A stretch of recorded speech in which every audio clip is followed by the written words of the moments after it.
karamihan ngayon sa mga Pilipino ay nakatutok dito sa ginagawa ninyong pagtanahan.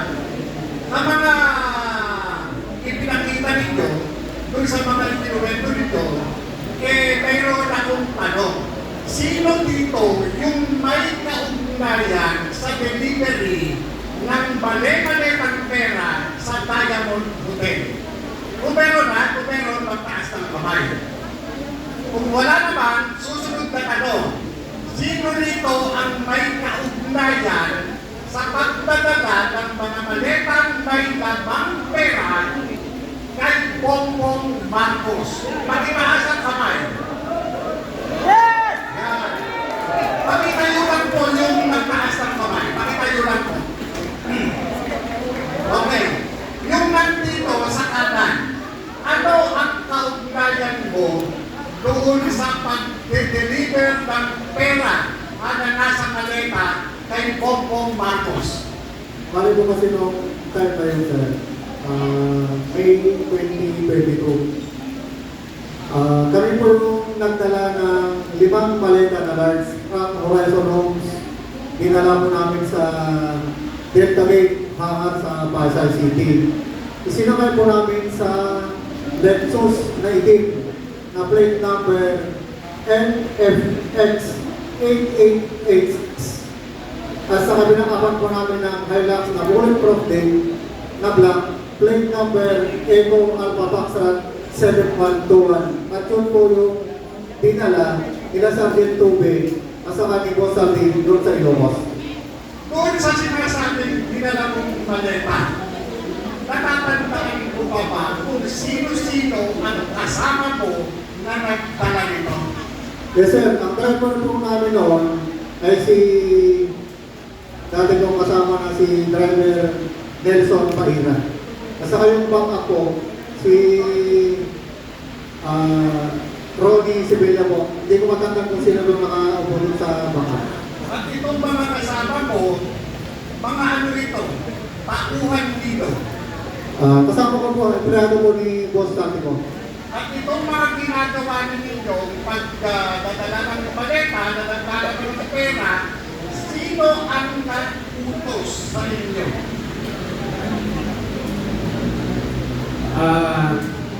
Sir, ako yung kasama ni Kong Sandy na nagdala doon sa Ilocos County sa Kaway. Ulitin ko yung tanong ha, sino ang nag-utos sa pagdadala ng maleta? Si Kong Sandy, sir. Kanino ibibigay ang maleta? Bahay po ni Presidente po yung napuntahan namin. Pero ang nag-receive po ng pera doon ay si Sandro.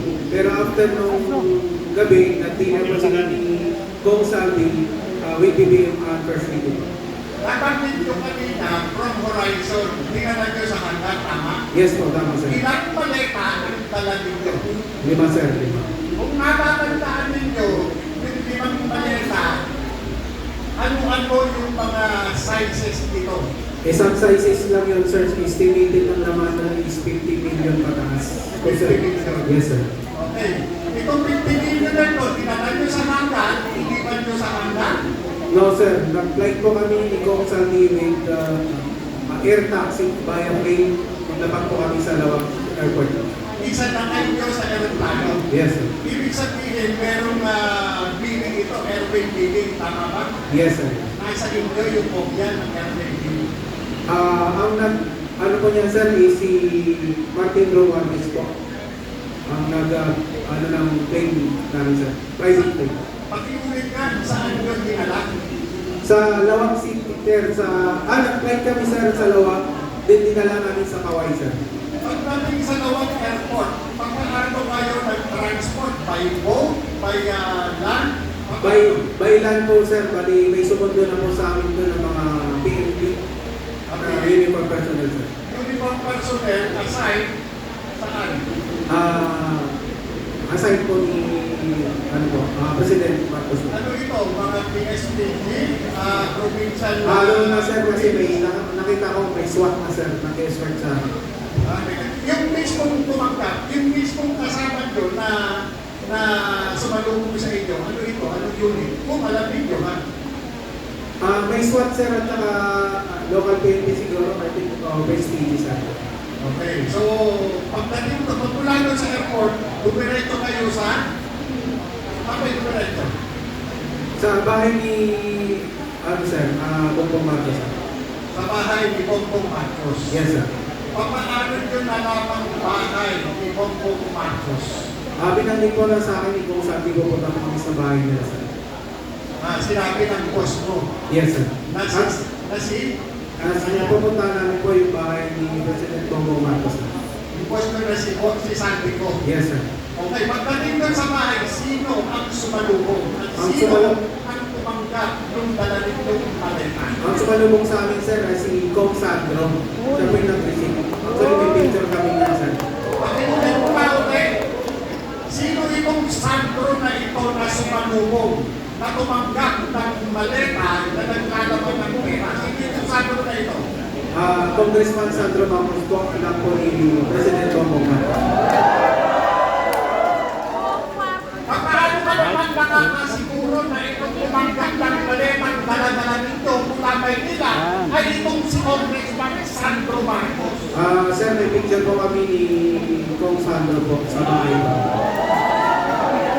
Maliban kung sa sinasabing delivery, ilang ulit kayong nagdala ng pera Isang beses na po kami nagdala ng pera sa bahay. sa bahay na sa Ilocos. Yes po sir. Maliban kung sa Ilocos, saan pa kung meron ba? Yun na po sir, sa iba-ibang kasama po siguro yung picture sir. Maliban sa iyo, sino-sino pa ang nagkaroon ng pagkakataon na mautusan ni Congressman Santico na magdala ng maletang naglalaman ng pera dito kay Bongbong Marcos? Pakitaas ang kamay.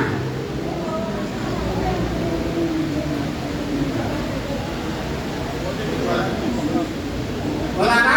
Kay Adrian Bersamin, meron ba?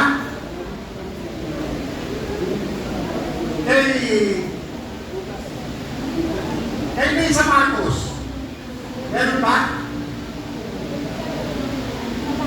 Wala sir. Wala. Doon sa Executive Secretary, Pero sir, puno ko sir. mali ulit, kanino? Sir, dati di ko na punuan.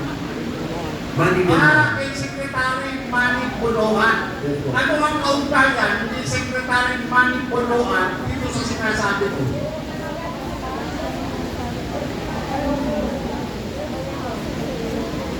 Siya sir yung nag-deliver. Kasi siya pa po yung nag-deliver. Kasi yung Nasa CR. Sorry, no?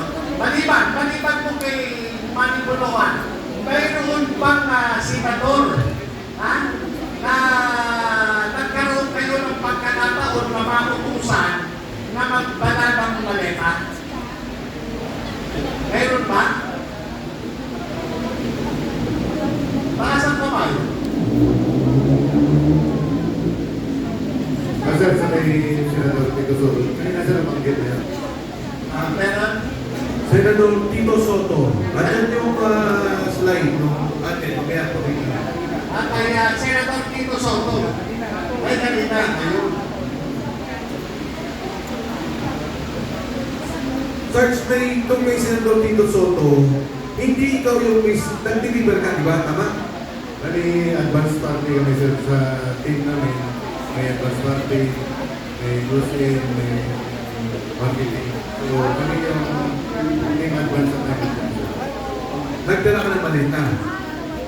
Bali, kami yung una sa building na secure. Tama. Ngayon, pagdating ng pundo ni Boss Aldi ko, ako na kayo sa baba sa basement.